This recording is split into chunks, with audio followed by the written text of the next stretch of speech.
जीवाचं परम कल्याण करणारी, साधकाला भक्ती सुखामध्ये नाहू घालणारी,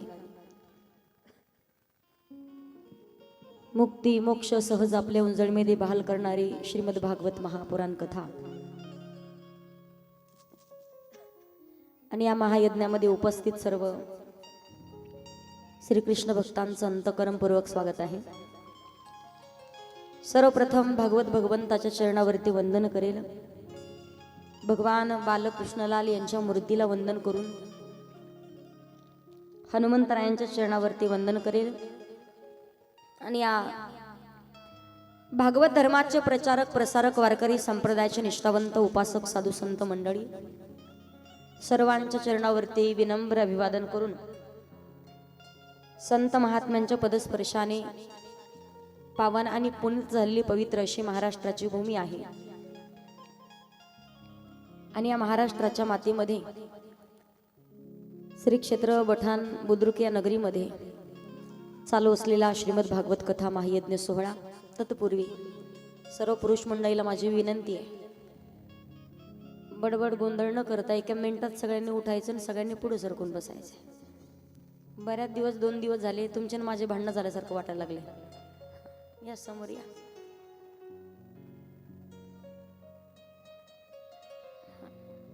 असं पलीकडे सरकून बसा, असं जास्त लोक असल्यासारखं वाटलं पाहिजे। मोकळे बसा। त्या महिला मंडळाच्या आहेत ना, तुम्ही उठा आणि यांच्या पाठीमागे बसा। मुलं तुम्ही उठा, छोटाली मुलं तुम्ही इकडे बसा। मधल्या उठा, झाकी येणार आहे परत, मध्ये परत उठावं लागणार, त्यामुळे तुम्ही इकडे ह्या मुलींच्या पाठीमागे या।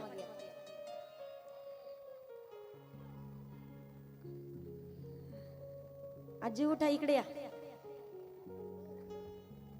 सरका सरकी करू नका।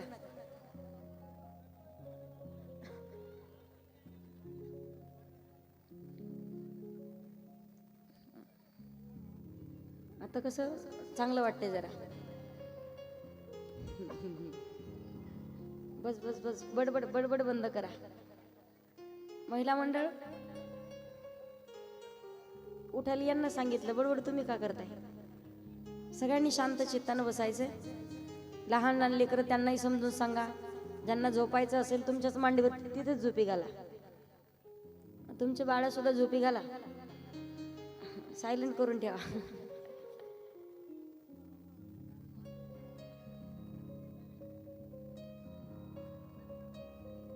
गोपाल कृष्ण भगवान की जय।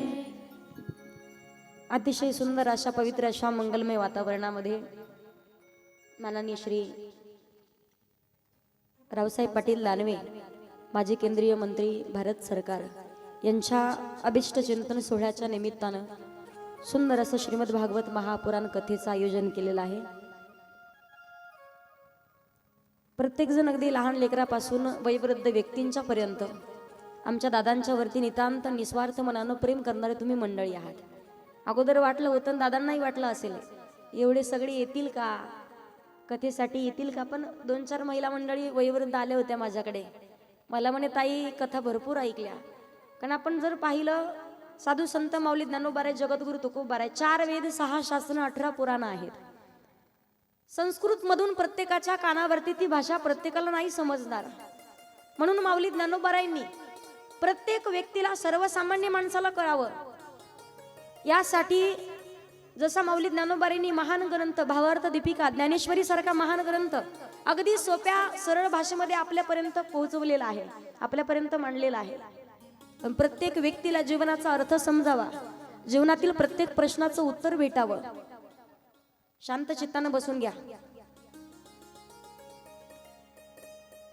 तसंच सोप्या आणि साध्या भाषेमध्ये प्रत्येक व्यक्तीला समजेल। बस भगवान गोपाल कृष्णाच्या वरती श्रद्धायुक्त अंतःकरणाने नमस्कार करून तुम्हा सर्वांना नक्कीच जीवनाचा उद्धार होईल असं शास्त्र प्रत्येकाला समजावून सांगण्याचा प्रयत्न करते। 2-3 आजीबाई भेटल्या होत्या, मला म्हणत ताई खूप चांगलं सांगता म्हणे, काही हरकत नाही। वयोवृद्ध माणसाला समजणं, दादांच्याही लक्षात आलं की नक्कीच आपण कथा ठेवली पाहिजे, पण प्रत्येकाच्या पदरी काहीतरी पुण्य पडावं। नाहीतर येतोय कशासाठी काहीच माहिती नाही, एकत्रित बसलोय कशासाठी काहीच माहिती नाही। निमित्त आहे वाढदिवसाचं, नक्की सांगेल भगवान परमात्माच्याकडे वाढदिवसाच्या निमित्तानं तुम्ही सुद्धा वाढदिवस साजरा करता पहा. जरी आपण प्रत्येक जण स्वतः ठरवलं नाही अखंड हरिनाम सप्ताह करू शकत, नाही आपण खूप मोठं आयोजन करू शकत, पण अंतःकरणात फक्त शुद्ध भाव ठेवून एखाद्या गोरगरिबाच्या लेकराला तुम्ही जर त्याबद्दल मदत जर केली आणि एखाद्या गोरगरिबाच्या लेकराचं शिक्षण जर तुमच्यामुळे पूर्ण होत असेल, नक्कीच तो आशीर्वाद आयुष्यभरासाठी तुमच्या परिवारासाठी आणि तुमच्या कामाला आल्याशिवाय राहणार नाहीये. किती मोठं संकट येऊ द्या, पण संकटाचं निवारण होईल. आणि आल्यापासून पाहते मी, आज कथेचा आपल्या 3रा दिवस आहे. एखाद्या व्यक्तीने जर आयोजन केलं राजकीय क्षेत्रातील स्वतःच्या नावासाठी कार्यक्रम आयोजन आपण करतो पहा. गेल्या 3 दिवसापासून फक्त निरीक्षण करते मी व्यासपीठावरती. पहिल्या दिवसापासून बसल्यापासून तर आजपर्यंत अजूनही ज्ञानेश्वर दादाला मी स्टेजवरती नाही पाहिलं. जनतेवरती एवढा निस्वार्थ मनानं प्रेम करणारा आणि एखाद्या नेत्यावरती एकनिष्ठतेने प्रेम करणारा पहिल्यांदाच मी स्वतः गावाचं रक्षण करणारे सरपंच पाहिलेले आहेत. आणि एकदा दादांसाठी सर्वांनी जोरात टाळी वाजवायची. नावासाठी नाहीये इथं, तुमच्यात नाव होणं महत्वाचं नाहीये दादांना. भगवान परमात्माच्या समोर नाव झालं पाहिजे, भगवंताच्या यादीत नाव आलं पाहिजे. निमित्त कोणतंही असू द्या, फक्त अंतःकरणातला भाव शुद्ध असावा लागतो. बहुतांश आपण जर पाहिलं तर गावामध्ये एक 2-4च आडनावाचे पूर्ण परिवार आहेत. बाकी आडनाव मला माहिती नाही, पण देवडे आडनाव पाठ झालंय आता. अगदी लहान लेकरापासून म्हाताऱ्या माणसापर्यंत कित्येक वर्षापासून वारकरी संप्रदायाचा वारसा तुमच्या गावात आहे. महाराज लोकांशी बोलावं कसं, तोंड भरून कौतुक करावं कसं, लहान आहे वयानं, पण प्रत्येक जण स्वतःच्या मुलीसारखं माझ्यावरती प्रेम करतायत. जरी बोलता बोलता कोणाच्या मनाला थोडंफार वाईट वाटत असेल, कोणाला जर माझं बोलणं चुकीचं वाटत असेल, जरी 4 मुली असतील तुम्हाला तर मला 5वी समजा. लेकरू जर किती वाईट जर असेल, एखाद्या वेळेला जर एखादा अपशब्द बोललं तर त्याची आई त्या लेकराला सोडून देते का? समजावून सांगते, नाही बाळा हे असं नाही, पण आयुष्यभर तेवढंच नितांत प्रेम करते. कोणाला जर वाटत असेल लेकरू बोललं 2 मुली असतील तर 3री मला समजा, कोणाला जर 1 मुलगी असेल तर 2री मला समजा, आणि वाटत असेल एखाद्याला मुलगी नाही त्यांनी वटीत घ्या मला. बरं मी जरी कोणाच्या वटीत गेले गुरुजी तरी कमी का? आता तुम्हाला खर्च करायची वेळच नाही अजिबात. काय रोजचे 2 कीर्तन करणारी पोरगी भेटणार आहे, एक तर कुठंच गेलं नाही, 1 कथा आणि 1 कीर्तन. बरं अशी पोरगी कोणाला भेटल्यावर कोणाला वाटेल का नको? आणि बरं मी का तुमच्या प्रॉपर्टीत हिस्सा मागणार आहे का? नको, तुमचं नको, मला पाहिजे असेल तर माझ्याकडून घ्या. दिलंच कोणी सुनानं एखाद्या मुलानं धक्का देऊन बाहेर काढून दिलं, संस्था आहे 25-30 मुली, तिथं येऊन राहा, तुमचं आयुष्यभर सांभाळ करते मी. फक्त समजलं पाहिजे, अगदी तुमची मुलगी म्हणून नितांत प्रेम करा. पाहिलं मी सगळ्यांना, काही गावात गेलं ना दादा, ज्ञानेश्वर दादा तिकडे गेलं जर आपण, जर हिंगोली नांदेड त्या भागात जर गेलं, महाराज लोकांना बेजार करणारी माणसं असतात. कोण काय म्हणेल सांगता येत नाही. पण वारकरी संप्रदायावरती नितांत, महाराज मंडळीच्या वरती, साधू संतांच्या वरती नितांत प्रेम करणारा आपला मराठवाडा आहे. मग तिथं खाण्याच्या बाबतीतही कमी नाही. आणि आज सगळ्यांनी लक्ष ठेवायचं, आज होळी आहे. पेटवली का तुम्ही? बोंबलून अशी उलटी हात मारून करता बा, करे ना. होळी कशासाठी करतात, काय करतात, सगळ्या गोष्टी तुम्हाला माहिती आहेत. विचार जर आपण केला, प्रत्येक जणाला वाटतं आपण जी होलिका आहे, भगवान परमात्मानं ज्या वेळेला हिरण्यकशिपूचं नरसिंह रूप धारण करून त्याचा वध करण्यासाठी कित्येक प्रयत्न केलेत, भगवान परमात्मानं हिरण्यकशिपूचा वध केलेला आहे. पण नारायणाचं भजन केलं तरी सुद्धा श्रीछेद करण्यात येईल अशी दौंडी पिटवणारा होता, त्याला देहदंड देण्यात येईल. पण नारायणानं कृपा केली आणि अखंड नारायणाचं भजन करणारा त्याच्याच पोटी जन्माला घातला. त्याचं नाव भक्त प्रल्हाद. कित्येक वेळेला मारण्याचा प्रयत्न केला, दरीतून ढकलून देण्याचा प्रयत्न केला, उकळलेल्या कढईच्या तेलामध्ये टाकण्यात आले, हत्तीच्या पायाखाली देण्यात आलाय. अग्नीमध्ये सुद्धा जी हिरण्यकशिपूची बहीण आहे होलिका, तिला वरदान होतं. वरदान कोणतं? की अग्नीमध्ये जरी बसली आणि एक शाल तिच्याकडे होती, ती शाल जर अंगावरती घेतली तर अग्नी तिला स्पर्श करू शकत नाही. पण भगवान परमात्माच्या नामचिंतनाची ताकद अशी होलिकाच्या अंगावरची शाल निघाली आणि भक्त प्रल्हादांच्या अंगावरती आली आहे, जळून भस्म झालेली आहे. होळी पेटवता आपण दरवर्षी. उद्या धुलीवंदन सुद्धा आहे. सगळ्यांचे चेहरे असे 3 तासात नजरेत साठवून ठेवणार आहे मी आज. यातून संध्याकाळी उद्या कोण कोण कट होते ते सगळे दिसले पाहिजे. एवढं ज्ञान सांगून काहीच उपयोग नाही तर आमचा. आणि खूप घातक आहेत पहा. काही काही सणवारच तसे आहेत. बऱ्याच लोकांनी कोरोनात काढल्या. 31 तारीख सुद्धा, 31च्या नंतर हे उद्याचा दिवस. उद्या आपल्याला सुद्धा इथे धुलीवंदन करायचं आहे. भगवान परमात्मानं सुद्धा होळी खेळली आहे, ती आपल्याला करायची. पण उद्या सगळ्यांनी हजर राहायचे त्यासाठी. तर तुम्हाला सांगू, तुम्ही नशा करायला संध्याकाळी नशा केले तर सकाळी उतरून जाते पहा. पण एकदा का भगवान परमात्माच्या नामचिंतनाची भगवत भक्तीची नशा झाली ना, माणसाची ती आयुष्यभर नशा उतरत नाही. फक्त ही नशा होणं फार महत्वाचं आहे. तेवढ्या अंतःकरणातून इथे उपस्थित राहायचंय. मी कायम सांगत असते, होळी तुम्ही पेटवता, पण होळी पेटवत असताना सध्याच्या काळात शोकांतिका वाटते. आता सध्या ज्यांनी स्वतःचं बलिदान दिलं, 40 दिवस स्वतःला हाल हाल करून मारलं, पण आपला धर्म टिकवून ठेवण्यासाठी माघार नाही घेतली, धर्म नाही स्वीकारला दुसरा. आपला धर्म टिकवून ठेवण्यासाठी 40 दिवस ज्यांनी त्रास सहन केलाय आणि स्वराज्य स्थापन केलेलं आहे, याच्या पाठीमागे, स्वराज्य स्थापनेच्या पाठीमागे महाराष्ट्राचे राजे छत्रपती शिवाजी महाराज आणि धर्मवीर छत्रपती संभाजी महाराज यांचे खूप मोठे उपकार आहेत. यांचं बलिदान आहे. ते उपकार आपण नाही विसरले पाहिजे. सध्या बलिदान मास चालू आहे. कित्येक माझ्या भावंडांनी, तरुण मंडळींनी, कित्येक जणांनी उपवास करतायत. कित्येक जण पायात चप्पल घालत नाहीयेत. पण आपण बलिदान मास मध्ये धुलीवंदन आपण करतोय, होळी पेटवता. पण काही काही लोकांची पद्धती, तरुण मंडळी शोकांतिका वाटते. होळी पेटवत असताना गावातली एखादी जर बाई दिसली, एखादी स्त्री दिसली, एखादा धोतरावरती असलेला एखादा पुरुष दिसला, किंवा एखादी तरुण मुलगी दिसली ना, जे नशा करणारी मुलं आहेत, जे व्यसनाच्या अधीन गेलेले मुलं आहेत, होळीच्या समोर जाऊन होळी पेटवतात, पण शिव्यागाळ करून होळी पेटवतात पहा. कित्येक ठिकाणी आम्ही पाहिलंय स्वतः. सांगायचं एकच, या कथा चरित्रामधून एक गोष्ट शिकायची आपण. होळीमध्ये दहन करायचंय. होलिका तर जळून भस्म झालीच होती. आपण होळी पेटवतो, पण त्या होळीमध्ये एकमेकांच्या बद्दलचा राग रोष आपण जाळून टाकला पाहिजे. भावा भावांच्या मध्ये जे भांडण होते तो वाद आपण जाळला पाहिजे. एकमेकांच्या बद्दल जी वाईट भावना, दुष्परिणाम आपल्या मनात येतात ना, ती वाईट भावना आपण जाळून टाकली पाहिजे. आणि नव्यानं उद्यापासून जसे आपण एका परिवारात, एका प्रपंचात राहतोय, हे उद्देशानं आपण जीवन जगलं पाहिजे. सध्याच्या काळात सगळ्यात मोठी गोष्ट आहे, प्रत्येक स्त्रीनं, प्रत्येक बाईनं आपापल्या मुलाला समजावून सांगायचंय, बाळा, घरातून बाहेर पाऊल टाकत असताना संस्कारच एवढे लहानपणापासून द्या. आणि कायम सांगत असते पहा, तेच आत्ताचे आई वडील भाग्यवान आहेत की ज्यांचे मुलं संस्कारी, ज्यांच्या मुली संस्कारी आहेत. ते काही जरी विचार केला आपण, कित्येक जणाला मुलाची प्राप्ती होते. संतांनी सुंदर असं वर्णन केलंय, जगाच्या मालकाला आपण मागतो, पण भगवंताला आनंद झाला पाहिजे. आपल्या बठांमधील एखाद्या व्यक्तीने, एखाद्या मुलानं स्वतःचं कर्तृत्व एवढं तयार करा, एवढं निर्माण करा, स्वतःच्या पायावरती उभी राहा, की गावातल्या प्रत्येक माणसाला जेव्हा समजेल हा आपल्या गावातला माणूस आहे, आपल्या गावातला व्यक्ती आहे, त्या दिवशी प्रत्येकाला त्या मुलाचा, त्या लेकराचा स्वाभिमान आणि अभिमान वाटला पाहिजे.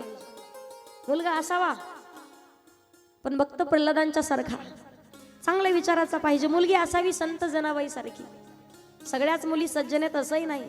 सध्याच्या काळात शोकांतिका वाटते पहा. तुम्ही सांगता ना, ताई एकुलता एक मुलगा आहे, पण मुलाचं लग्न होईना. प्रत्येक मुलाची आई सध्या डोक्यानं विचारच चालू आहे 24 तास, याचं लग्न कधी होईल, याचं लग्न कधी होईल. लग्न होतील ना, फक्त चांगले संस्कार द्या. कदाचित पाठीमागच्या काळामध्ये जर एखाद्या व्यक्तीनं श्रीभूण हत्याचं हे प्रकरण आणलंच नसतं ना, तर सध्या मुली कमी पडल्याच नसत्या. खूप मोठी घटना घडायची पहा. ज्या मुलीला 9 महिने 9 दिवस आईच्या गर्भात राहून हे जग पाहण्याची वेळ येते, एखादी मुलगी जर शिल्लक झाली, 1-2 मुली झाल्या, तर काही वेळेला नको नकोशा वाटतं. तो सासूला नको वाटते, आजीला नको वाटते. ज्या बापाला मुलगी नाही त्यांना विचारा किंमत काय असते तर. आणि सगळ्यात भाग्यवान बाप तोच आहे ज्याला 4-4 मुली, ज्याला 3-3 मुली. आम्ही स्वतः 3 बहिणी आहेत. पण आमच्या गावामध्ये सुद्धा मुली शिकवण्याच्या बाबतीत सगळ्यात पहिल्या नंबरला नाव आमच्या बापाचं येत आहे. काय कायला वाटतं, तिरस्कार वाटतो. मुली मोठ्या झाला की लग्न लावून दिलं पाहिजे, पहिल्या काळात 8वी 9वीला मुलगी असेल तर लग्न लावून द्यायचे त्यांचं. पण भाग्यवान समजा काय करतो मुलगा, अहो शेवटच्या वेळेला सांभाळे की नाही सांगता येत नाही. म्हातारपण सुखाचं जावं जर एखाद्या वेळेला एखाद्या मुलानं, मी काल परवाच मोबाईल वरती एक व्हिडिओ पाहिला पहा. 70-75 वर्षाची बाई आहे. धाराशिव या नगरीमध्ये त्या बाईचं गाव आहे पहा. धाराशिवच्या जवळ कुठेतरी राहते. रेवणनाथ गायकवाड असं काहीतरी नाव आहे त्यांच्या मुलाचं. ती बाई मुलाला न सांगता निघून आली, दुसऱ्या गावात येऊन स्वतःचा उदरनिर्वाह करते. रोज रोजानं काम करते, रोज लोकांच्या हाताखाली कामासाठी जाते. मीडियावाल्यांनी विचारलं आजी तुम्ही आलायत का? त्या बाईनं स्वतः उत्तर दिलं, मुलगा व्यसनाच्या अधीन गेलाय, दारू पिऊन यायचा. 12वीचा मुलगा स्वतःच्या पोटचा गोळा त्यानं औषध पाजून मारून टाकलाय. बापाला सुद्धा औषध पाजून मारून टाकले. मला सुद्धा मारहाण करू लागला. मी ओळखून घेतलं, मलाही त्याच्या बापासारखंच मारणार आहे. त्याचे वडील भजन कीर्तन करणारे होते, पण तरी त्यांच्या पोटी असा पुत्र जन्माला आलेला आहे. मला वाटलं की मलाही एखादा एक दिवस तरी या जगातून तो संपून टाकेल, पण मी निर्णय घेतला आणि मुलाला न सांगता इथं निघून आले. मुलाचं नाव विचारलं, त्या म्हातारीनं मुलाचं नाव सांगत असताना ज्या वेळेला हुंदका दाटून आला आणि हंबरडा फोडून, जसं की एखाद्या जनावरानं जसं मोठ्यानं एखादं बाळ जर त्या गायीपासून जर बाजूला असेल वासरू, जसं ते वासरू ओरडतं ना, तशी ती माता मोठ्यानं ओरडून सांगत होती. मुलाचं नाव सांगितलंय, पण जन्म देताना वाटलं असेल का आपला मुलगा असा निघेल म्हणून. ते बापानं भाग्यवान समजा, ज्या बापाला 2-2, 3-3 मुली आहेत, ज्यांना 4-4 मुली आहेत. सगळ्यात मोठं दान काय असेल तर ते कन्यादान आहे पहा. याच्यासारखं जगात दुसरं कोणतं दान नाही. 33 कोटी देवतांचं दर्शन घेतल्याचं पुण्य तुमच्या पदरी पडेल. दान करण्याचे सुद्धा प्रकार आहेत. ज्यांना मुलगी असेल तिरस्कार करू नका, स्वतःच्या पायावरती मुलीला उभं करा आणि एवढं शिक्षण द्या तिला की शेवटच्या वेळेला तिच्यावरती कोणताही कसाही प्रसंग आला तरी तिने स्वतः कष्ट करून पूर्ण परिवाराचं तिनं उदरनिर्वाह केला पाहिजे आणि आनंदात आयुष्यभर स्वतःचं जीवन जगत राहिली पाहिजे. सगळेच मुलं वाईट आहेत असंही नाही आणि सगळ्याच मुली वाईट आहेत असंही नाही. बोटावर मोजण्या इतकी असतात. पण एखादा जर गावात वाईट निघाला तर एका मुलीमुळे गावातल्या पूर्ण मुलीला त्रास होतो पहा. एखादा मुलगा वाईट निघाला तर गावातल्या पूर्ण मुलांना टोमणे दिले जातात, वेगवेगळं बोललं जात आहे. माझ्या मुलींना, माझ्या ताईंना सुद्धा सगळ्यांना विनंती आहे, काही माझ्या वयाच्या असतील, काही माझ्यापेक्षा मोठ्या असतील, हात जोडून तुमच्या पायाला हात लावून सांगते, आयुष्यात किती मोठं व्हा, तुम्ही कोणत्याही पदावरती जा, तुम्ही किती मोठी नोकरी प्राप्त करा, किती मोठं पद प्राप्त करा, पण आयुष्यभर फक्त एकाच गोष्टीचं लक्ष ठेवायचं आहे. रात्रीच्या वेळेला जो अंथरुणात झोपलेला बाप असतो ना, ज्यानं स्वतःच्या पोटाला चिमटा घेऊन अर्धी भाकरी स्वतः खाल्ली आहे आणि एक भाकरी तुमच्यासाठी कमवून ठेवली आहे, ज्यानं स्वतःचा फाटलेला बनेल कधी पाहिला नाही, 3-3 महिने तोच बनेल घातलाय, ज्यानं स्वतःची फाटलेली चप्पल कधी शिवून घेतली नाही, दुसरी चप्पल विकत तर आणताच आली नाही, ज्यानं आयुष्यभर रात्रंदिवस कष्ट केलेत, ज्यानं रोज रात्रीच्या वेळेला जाऊन, आई रोज घरामध्ये पोट भरण्यासाठी स्वयंपाक करते पण तेच अन्न घरात यावं यासाठी रात्रभर शेतामध्ये जाऊन त्या बापानं पाणी भरलंय ना, बाप झोपल्याच्या नंतर त्याच्या चेहऱ्याकडे पहा एकदा, निरागस मनाने त्याच्या चेहऱ्याकडे पाहून त्याच्या पायाला हात लावून शपथ घ्या, आयुष्यभर किती मोठी झाले तरी कधीच बाबा या जगामध्ये, या गावामध्ये, या तालुक्यात, या जिल्ह्यात वावरत असताना तुम्हाला कधीतरी खाली मान घालून जगावं लागेल असं कधीच वागणार नाही, ही शपथ बापाच्या पायाला हात लावून घ्यायची प्रत्येकाने. बस एवढं जरी कथेतून घेऊन गेले आपली कथा सफल झाली, दुसरं काही नाही ऐकलं तरी चालेल. सध्याच्या काळात हे प्रसंग सांगणं फार महत्वाचं आहे. माझ्या बापाचा काहीच दोष नाही. एखाद्या मुलीनं जर वाईट पाऊल उचललं ना, आयुष्यभर लोक टोमणी मारून बोलतात. त्यावेळेला बापाला प्रश्न पडतो की आपण हेच दिवस पुढे पाहण्यासाठी लेकराला जन्म दिला होता का. मला सांगायचंय, मुलगा असावा चांगल्या विचाराचा, मुलगी असावी पण चांगल्या विचाराची पाहिजे. संत जनाबाई, संत मुक्ताबाई, संत बहिणाबाई, संत मीराबाई सारखी मुली पाहिजे. काल आपण कथा पाहिली, ज्या मुलीनं भगवान परमात्माचं नामचिंतन करण्यासाठी विषाचा प्याला घेतलाय, विष का प्याला राजाजीने भेजा, पण भजन मात्र नाही सोडलं. मुलगी चांगल्या विचाराची पाहिजे. कथा ऐकायची पण अंतःकरणातून ऐकायची पहा. 7 दिवस तुम्ही कथा ऐकताना कथेला बसल्याच्या नंतर सुद्धा नियम पाळायचा. 7 दिवसाच्या कालावधीत कधीच आपल्याकडून एखाद्याचं मन दुखवलं जाणार नाही. 7च दिवस नाही, 7 जन्मामध्ये कधीच कोणाचं मन दुखवलं जाणार नाही. असं आपण जीवन जगलं पाहिजे. आपल्यामुळे कधीच कोणाला त्रास होईल, कोणाच्या भावना दुखवल्या जातील, या गोष्टीची आपण काळजी घ्यायची. पहा, कथेत बसल्याच्या नंतर 7 दिवस आपण या महायज्ञामध्ये, या महायज्ञातला प्रत्येक शब्द, श्रीमद भागवत महापुराण कथेतील प्रत्येक शब्द हा यज्ञा समान आहे. तो श्रवण करत असताना लोकांची निंदा, पाप करण्यापेक्षा सुद्धा सगळ्यात मोठं महापातक कोणतं असेल तर लोकांची निंदा करणं आहे. निंदा मात्र कधीच करायची नाही. सगळ्यात मोठं महापातक आहे. गावामध्ये ज्या वेळेला एखाद्या 60-65 वर्षाच्या आजीबाईंची इच्छा झाली, 100 साधू महात्म्यांना भोजन द्यायचंय, भोजनाची तयारी करायची म्हणून गावातले एका ज्याच्याकडे म्हशी आहेत, ज्याच्याकडे गाय आहेत, त्या व्यक्तीला सांगितलं, दादा उद्या 2 भांडे ताक पाहिजे. 1 भांड ताक घेतलं म्हातारीनं. दुसऱ्या दिवशी 100 साधू महात्मा भोजनासाठी ज्या वेळेला आजीच्या झोपडीवरती आल्यात, त्या व्यक्तीकडे ती ताकाचं भांड आणण्यासाठी गेली. तिने ताकाचा हंडा उचलला आणि स्वतःच्या डोक्यावरती ठेवला. त्याच वेळेला आकाशामधून एक घार एका सर्पाला घेऊन चाललेली होती. जसं घारीनं सर्पाला उचललं, सर्पानं आकाशामधून जात असताना जशी विषाची गराळी टाकली, जशी टाकली तशीच त्या ताकाच्या भांड्यात येऊन पडलेली आहे. ताकाच्या भांड्यात ती गराळी पडली. त्या म्हातारीनं 100 साधूला भोजन दिलंय. 100 साधूंचं भोजन झालं आणि 2-3 तासाच्या नंतर 100चे 100 साधू मृत्युमुखी पडले. गावातली लोक म्हणतात, म्हातारीला चांगलं करणं होत नव्हतं तर करू नये, पण 100 साधू एवढं मोठं पातक म्हणे, होत नव्हतं तर करू नव्हतं. प्रत्येक जणांना निंदा, म्हातारीला वाईट बोलू लागलेत. म्हातारीचा भाव मात्र शुद्ध होता. ज्या वेळेला यमदूत आले म्हणे, पापाचा घडा कोणाच्या डोक्यावरती फोडायचा, म्हणे म्हातारीच्या. म्हणे म्हातारीच्या डोक्यावरती नाही फोडू शकत पापाचा घडा. म्हणे का? म्हातारीचा शुद्ध मात्र हेतू मात्र शुद्ध होता, अंतःकरण म्हातारीचं निर्मळ होतं. म्हणे तिच्या डोक्यावरती पापाचा घडा नाही फोडू शकत. म्हणे मग? म्हणे पापाचा घडा फोडू आपण, ज्यानं ताक दिलं त्याच्या डोक्यावरती. म्हणे त्याच्याही डोक्यावरती नाही फोडू शकत आपण पापाचा घडा. म्हणे का? त्या व्यक्तीचा भाव शुद्ध होता. म्हातारीनं जसं सांगितलं तसं त्या व्यक्तीने ताक दिले, त्याचा काय दोष आहे? म्हणे मग पापाचा घडा सापाच्या डोक्यावरती नाही, म्हणे सर्पाच्या डोक्यावरती नाही. एखादी घार जर आकाशामधून सर्पाला घेऊन चालली तर सर्पाचा स्वभाव आहे गराळी टाकणं.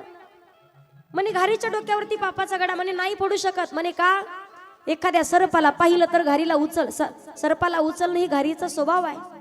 मग पापाचा घडा फोडायचा कोणाच्या डोक्यावरती?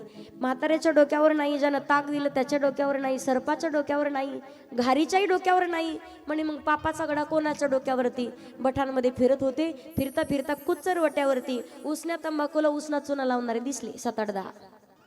प्रत्येक गावात असतात पाहते. रिकाम्या टवाळक्या करणार, याचं असं झालं आणि त्याच्या सोनाचं तसं, याच्या मुलाचं असं, काहीच घेणं देणं नसतं. पण स्वतःच्या भाकरी खायच्या आणि लोकांची धुणी धुवायची असं भानगडे.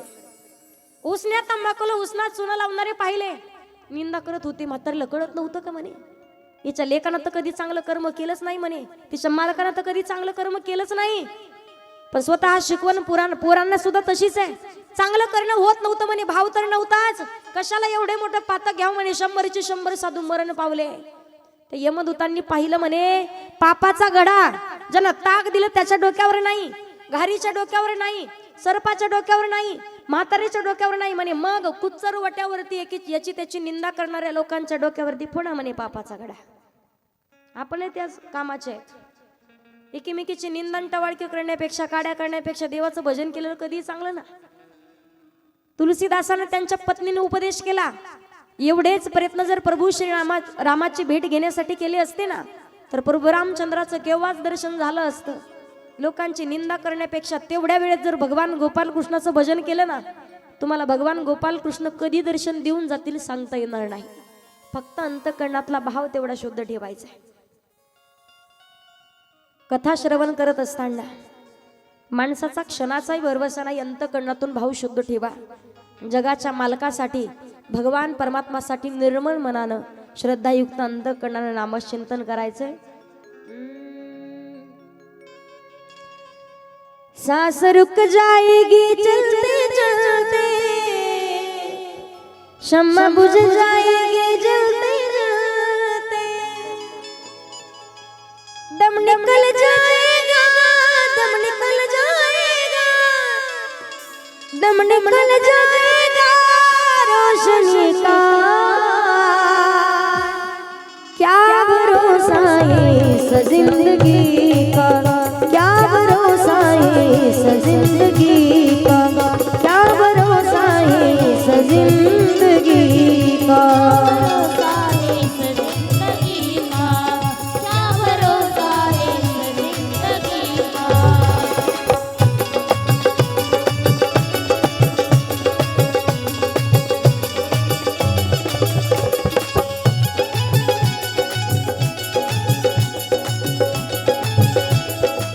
हरि बोल।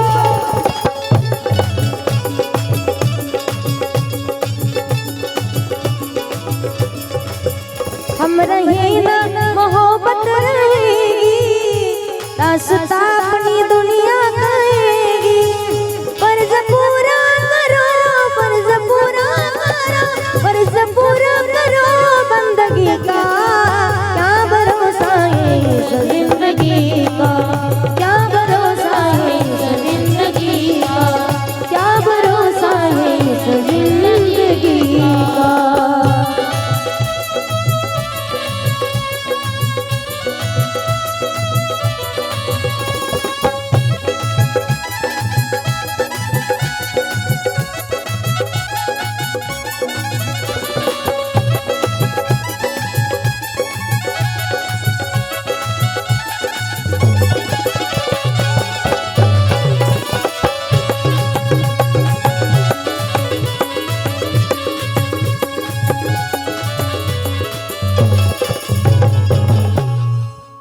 साथ देती नहीं वो किसी का, क्या भरोसा है इस जिंदगी का। योग्य वेळेत सावध व्हा, भगवान परमात्माचं नामचिंतन करायचं। ज्या वेळेला आपण कथा श्रवण केलेली आहे, आत्मदेवाचा पुत्र धुंदुकारी हा पिशाच योनीला प्राप्त झालेला आहे। भूत प्रेत पिशाच यामधून देखील मुक्तता प्रदान करणारी श्रीमद भागवत महापुराण कथा आहे। म्हणून धन्य ही भागवती वार्ता, प्रेत पीडा विनाशिनी, सप्ताहोपी तथा धन्य कृष्ण लोक फलप्रद। दरिद्री माणसाचं दारिद्र्य घालवण्याची क्षमता सुद्धा श्रीमद भागवत महापुराण कथेमध्ये आहे। दरिद्र्यक्ष, क्षयी रोगी, निर्भाग्य, पापकर्मवान आणि पत्योभोर काम शृणु याच कथा मिवान।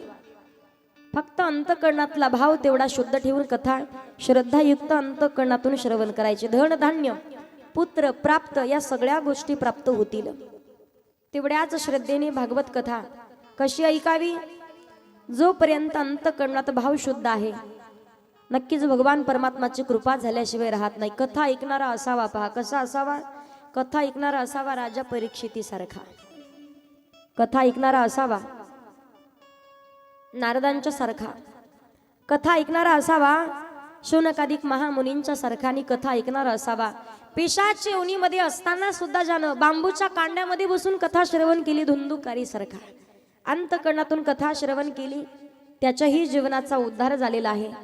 याच्यानंतर सांगितलेलं आहे भगवान परमात्माच्या सत्य स्वरूपाचं वर्णन केलेलं आहे। एक श्लोक सांगितलाय, जन्माद्यस्य यतोऽन्वयाति तरतश् चारतीश्वर विद्येश्वरा, तेने ब्रह्महृदायादि कवये मुह्यन्ति यत सूरया, तेजो वारिमृदां यथा विनिमयो यत्र विसर्गो त्रिसर्गो मृषा, धाम्रास्वेन सदा निरस्तुहकं सत्यं परम धीमहि, सत्यं परम धीमहि। भगवान परमात्माच्या सत्य स्वरूपाचं वर्णन केलं जाते। जे आपण ऐकलंय, सत्य तू, सत्य तू, सत्य तू विठ्ठला। सत्य कशाला म्हणतात? जे कधीच बदलत नाही ते। युगे 28 विटेवरी उभा भगवान पंढरीश पांडुरंग परमात्मा सत्य आहे। या जगतामध्ये फक्त भगवान परमात्मा सत्य, बाकी सर्व जगत मिथ्या आहे। यामध्ये भगवान परमात्माचे अनेक रूपाचं वर्णन केलेलं आहे. राम रूप आहे, कृष्ण रूप, गणेश रूप, हनुमानजीचं रूप, जगदंबेचं रूप, शंकराचं रूप, भगवान विष्णू, दत्तात्रेय, नरसिंह, वराह, अनेक भगवान परमात्मानं रूप धारण केलेले आहेत. जसे भगवंताचे रूप अनेक, अनंत रूपे अनंत वेशे देखील आम्ही त्याशी, पण तत्व मात्र एकच आहे. उदाहरणार्थ तुमच्यातलं सांगते, भगवान परमात्मानं एवढी सृष्टीची निर्मिती करत असताना ज्या वेळेला एवढी मनुष्य जात जन्माला घातली, पण कोणताच माणूस कोणत्या माणसासारखा दिसत? तू म्हणाल ताई दोघं सारखेच आहेत, जुळे आहेत, नाही. रूपात तरी बदल आहे, रंगात तरी बदल आहे, बोलण्यात तरी बदल आहे, चालण्यात तरी बदल आहे, उंचीत तरी बदल, कोणता ना कोणता तरी बदल तुम्हाला जाणवेल. पण दोघी सारखेच दिसायला नसणार. पण मला सांगा, प्रत्येक व्यक्ती हा कोणीच कोणासारखा दिसत नाही. प्रत्येकाचं रूप वेगळं आहे, पण प्रत्येकाच्या मध्ये जे हृदय सिंहासनावरती विराजमान आहे तो आत्माराम मात्र सारखाच आहे की नाही? आत्माराम, आत्माराम पाहिलाय का कधी? राम म्हणजे जीवनाची सुरुवात आहे, राम म्हणजे जीवनाची सांगता. तो आहे म्हणून तर आपण इथं आहोत. भगवान परमात्मा आपल्या हृदयामध्ये आहे. प्रत्येक व्यक्तीचा चेहरा वेगळा आहे, पण आत्माराम मात्र सगळ्यांच्या मध्ये आहे. तसे भगवंताचे रूप अनेक, पण तत्व मात्र एकच आहे. मग अंतकरणातला भाव शुद्ध. तुम्ही म्हणाल ताई भजन करावं, आम्ही तर गणपती बाप्पाचे भक्त, मग हनुमानजीची भक्ती कशी करा? कोणी कोणी म्हणतात ताई आम्ही तर विष्णूचे भक्त, मग महादेवाची भक्ती कशी करा? इथं आपण हरिहरा भेद नाही करू नये वाद. इथे वाद करण्यासाठी आपण आलेलो नाहीत. सगळ्यांना सांगायचं सुंदर असा प्रसंग आहे. पहा, एका वेळेला काय झालं, शैवाची मुलगी वैष्णवाच्या घरात देण्यात आली. शैव म्हणजे भगवान भोलेनाथाची भक्ती करणारे. वैष्णव, वैष्णव म्हणजे उभ्या गंधावाले, शैव म्हणजे आडव्या गंधावाले. शैवाची मुलगी वैष्णवाच्या घरात दिली. लग्न होऊन घरात आली. 10-15 दिवस झाले. होळीचा सण आला म्हणून सकाळी उठली सुनबाई. सकाळी उठली तर सारून घेत होती. गाईचं शेण आणलं आणि वटा सारून घेत होती. सारता सारता तिच्या सासऱ्याने तिला पाहिलं आणि मोठ्यानं खडसावून म्हटलं, ए सुनबाई, आपण वैष्णव आहोत. वैष्णव, आम्हा वैष्णवाच्या घरात म्हणे आडवं काही चालत नाही, उभं सारून घ्यायचं. पण कसं? बोला ना. आता उभं सारता येतं का माई? आता फरचीवर सारता कुठं? काय काही नाही, सारून पाहिलेलं. उभं सारता येतं का? काय करणार आहे? कसं तरी आबडदोबड घेतलं, काही शेण पाठीमागे, काही पुढं, उभं उभं उभं सारून घेतलं सगळं. बळच सारायचं झालं तिचं. सारून झालं. 4-5 दिवस निघून गेले. बघता बघता 1-2-3 महिने झाले. 2-3 महिन्याच्या नंतर सुनबाई सकाळी उठली. आणि पहिल्या काळात पहा तुम्ही, माता मावल्या लवकर उठायच्या. आता आता हे उठत सकाळी. कशाला उठल्या राम होता त्या? हिटरचं बटन टाकायला उठलं. सगळ्यात मोठी जबाब नाही, खरी परिस्थिती ती. माता मावल्या पहिले लवकर उठायच्या, सकाळी सकाळी लवकर उठायच्या. आता तसं राहिलेलंच नाही. बरं, स्वतः पाणी गरम करून आंघोळ करतात ते सोडा, यांना कुठं पाणी टाकून द्यावा का तुम्ही? ज्यांनी ज्यांनी अनुभव घेतला त्यांना आता आपल्या गावात जास्त प्रकरण दिसायला लागले मला. हसले याचा अर्थ तुम्हाला पटलंय, सत्य परिस्थिती आहे. पहिल्या काळात माता मावल्या लवकर उठायच्या महिला मंडळ. दिपाडची दिपाड होत्या मावल्या सुद्धा. पहाटे 3ला उठायच्या, जात्यावरती दळण दळायच्या. जात्यावरती दळताना सुंदर माझे जाते ग फिरते बहुतूके, ओव्या गाऊ कौतुके तू ये रे बा विठ्ठल. पंढरा ग पुरा मंदी काही वाजत गाजत, श्री सोन्याचा बाशिंग लगीन देवाचा लागत. तुळशीचा पाला बाई आता होता काय झाला, सख्या माझ्या विठ्ठलाने रावळाला रंग दिला. जाते एके बाईचा नवरा पाहतो मी, 8 वाजले तरी उठच ना. नवरा गोदाड्यात, बायकोने केलं चालू. पाटेच्या ग पारामंदी जात वाजू वंगा वंगा, जात वाजू वंगा वंगा, उठ गोधाड्यातल्या सोंगा. हे आताचे गाणे आहेत. पहिल्या काळात महिला लवकर उठायच्या. बाई तशी होती, पहाटे 5 वाजेपर्यंत 5-5 पायली दळण दळायच्या. बरं, एकत्रित कुटुंब राहायचं, 15-15, 20-20 जण. त्याला खटलं म्हणतात. पहा, आता दोघाच होईना. संत महाराज मंडळी सांगत असतात पहा, 2 तोंडन खिचडीन बोंड संध्याकाळच्या वेळेला. सध्याच्या काळात तसं झालेलं आहे. जातेवरती दळण दळणारी बाई काही कमी होती का हो? एक बाई 3.5 क्विंटलच्या पुढं. आता गावात नाही सापडायची आपल्या बठांमध्ये. 3.5 क्विंटलच्या पुढं माणसं काही कमी होते का? जात्यावर दळलेल्या पिठाच्या भाकरी खायचे. एक मावळा एका टायमाला 5 पाचून खायचा. 5 पोळ्याचा 1 पाचून. मावळे तसे होते. नारळ लिंबू फेकलं तर असं लिंबू फेकलं तर मी शोर बसायचं. आता तुमचं तुम्ही पाहून घ्या. दिप्पाळ मावळे राहायचे पहा. एका टायमाला 5 पोळ्याचा 1 पाचून 5 25 चपात्या एका टायमाला खायचं दादा. आता करूच मरल. कदर येईल आपल्याला होणार नाही, पण तरी सुद्धा 25 चपात्या एका टायमाला खायचं. मावळा होता दिप्पाड. छत्रपती शिवाजी महाराजांचे मावळे पा. आता दिवसभरात 1च चपाती खाता. एवढी हात पाय बोली मोठी डेरी. माय म्हणते महाव वाघ. कशाचा वाघ? कशाचे वाघ राहिले आता? इथले सोडून सांगते, तुम्ही मनावर घेऊ नका अजिबात. मी आमच्या तिकडचं सांगते. तिकडे गेलो बघू तुमचं काय करायचं. मला सांगायचं पहिल्या काळात महिला मंडळ लवकर उठे.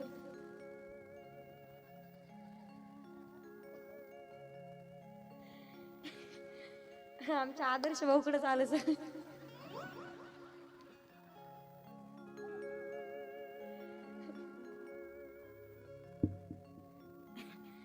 गोपाल कृष्ण भगवान की जय.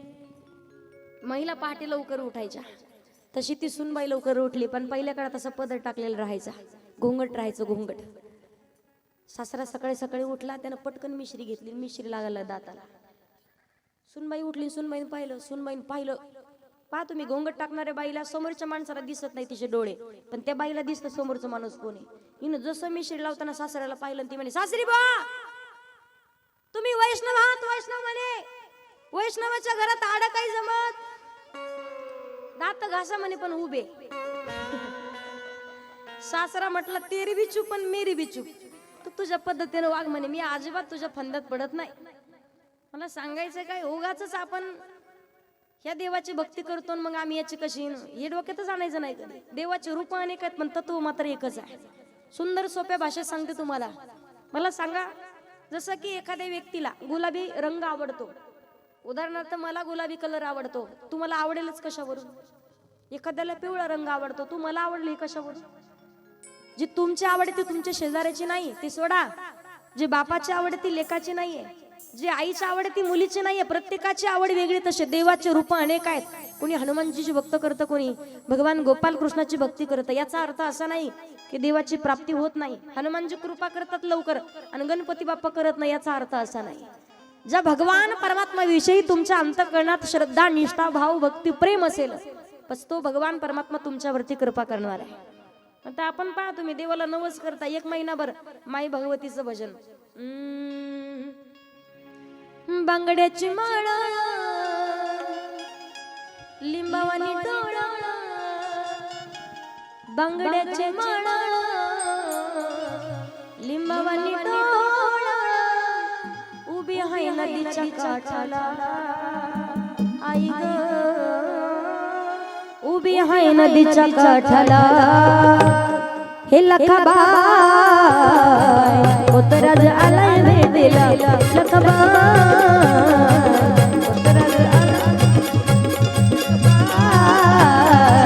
उतराज आलाय भेटीला. उतराज आलाय भेटीला. उतराज आलाय भेटीला. दर्पण वेला घाली तुम्ही साज. आता चंद्र पाय माखी वाज. आभरण लेतो नव तुझ घेतो. आभरण लेतो नव तुझ घेतो. सदा पाण्याच्या घोटाला. आई ग, सदा पाण्याच्या घोटाला. लखाबाई उतराज आलाय भेटीला.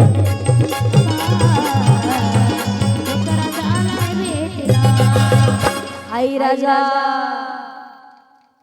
करता की की नाही मंगळवारच्या सोमवार आले सुन महादेवा हो तेरा ही सहारा. पहा तुम्ही सोमवारच्या दिवशी पांढऱ्या साड्या घालून लगेच महादेवाच्या मंदिरात एक लोटा जल सब समस्या का प्रत्येक प्रश्नाचं उत्तर भेटतं. महादेवाची भक्ती. काही काळ असा होता दादा कुठं जर शेतात जर महादेवाचं मंदिर असेल तर महादेवाच्या मंदिराला सुद्धा जाळ्या व्हायच्या. आता शिवलिंगाला सुद्धा शेवळ व्हायला लागले. एक एक बाई 3-3 तास पूजा करू नका या मताची नाही. 2 काय 4 तास पूजा करा. बरं किती बेलपत्र वाले किती पूजा केली घरच्या महादेवानं जर भाकरी वाचून डोळे पांढरे केलं तर जमल का? बोला ना. अंतकरणात भाव शुद्ध पाहिजे. सोमवार गेला आपण पाहतो गुरुवारच्या दिवशी मन लागो रे लागो रे मन लागो रे लागो रे मन लागो रे लागो रे. सगळ्यात अगोदर स्टेटस ठेवणारे पाहिले पाहिजे. सगळे 7 दिवसाचे 7 स्टेटस ठरलेलेच असते त्यांचे. सकाळी सकाळी उठले झोपीतून आंघोळीच्या आधी पहिलं स्टेटस जातं की नाही. गेला की शनिवार आला जो खेल गए प्राणों में श्री राम के लिए एक बार तो हाथ उठा दो मेरे हनुमान के लिए. करता की नाही. परत रविवारच्या दिवशी रूप घेऊन म्हाताऱ्याच राखी बाणूच्या मेंढराला आसून जेजुरीचा राजा गेला बाणूच्या वाड्याला शिवतारी मारतंड मल्हारी शिवतारी मारतंड मल्हारी मनात ठेवलं बाणूला त्याच मारून मारण्याला निघाला बाणूच्या वाड्याला त्याच मारून घोड्याला निघाला बाणूच्या वाड्याला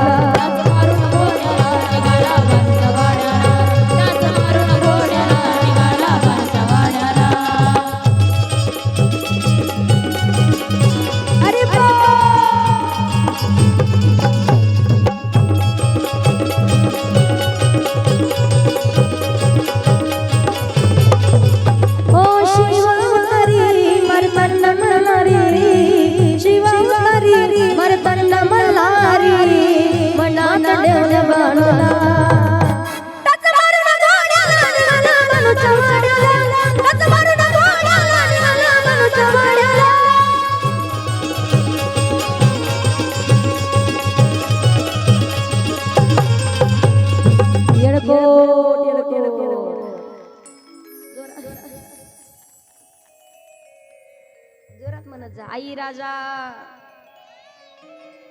बऱ्याच जणी जर आपण पाहिलं नुसतं देवी नाव काढलं की लगेच केस सोडून उभ्या.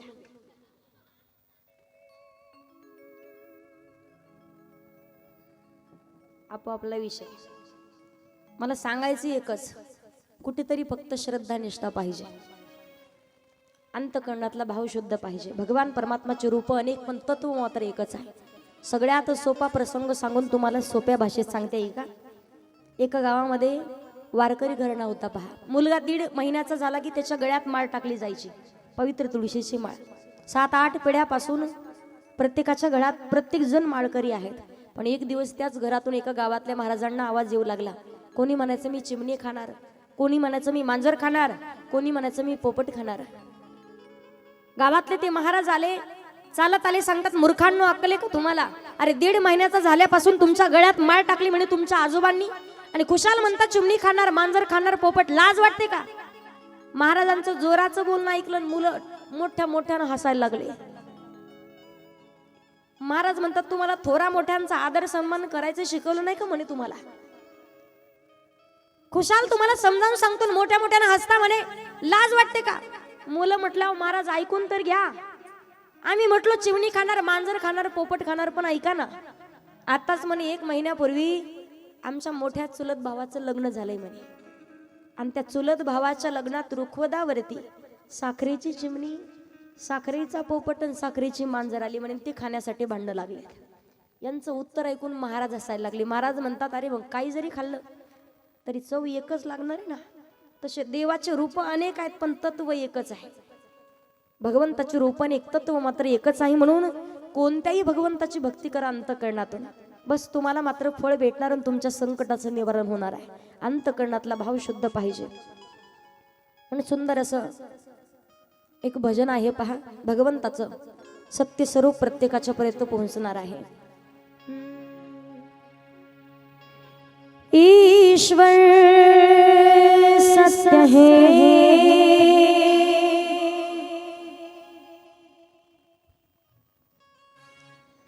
सत्य ही शिव है,